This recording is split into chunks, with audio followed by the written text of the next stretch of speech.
Sanadin mutuwar shugaban kasar Chadi. Da farko dai ku yi mana subscribe sannan ku danna alamar ƙararrawa domin samun sabbin shirye-shiryenmu da zarar mun ɗaura. A yau talata 20 ga watan 4 shekara ta 2021 Allah ya yi wa shugaban kasar Chadi Idris Deby rasuwa.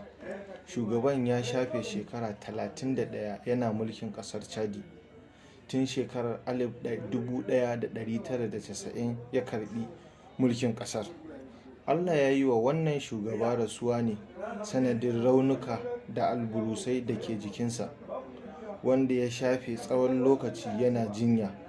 Daga bisani Allah ya karbi abinsa.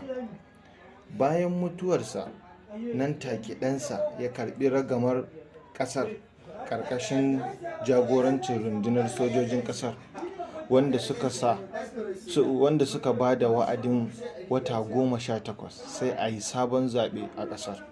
Muna fatan Allah ya ji kansa, ya yi masa rahama, ya sa kuma aljanna ce makomarsa. Amin.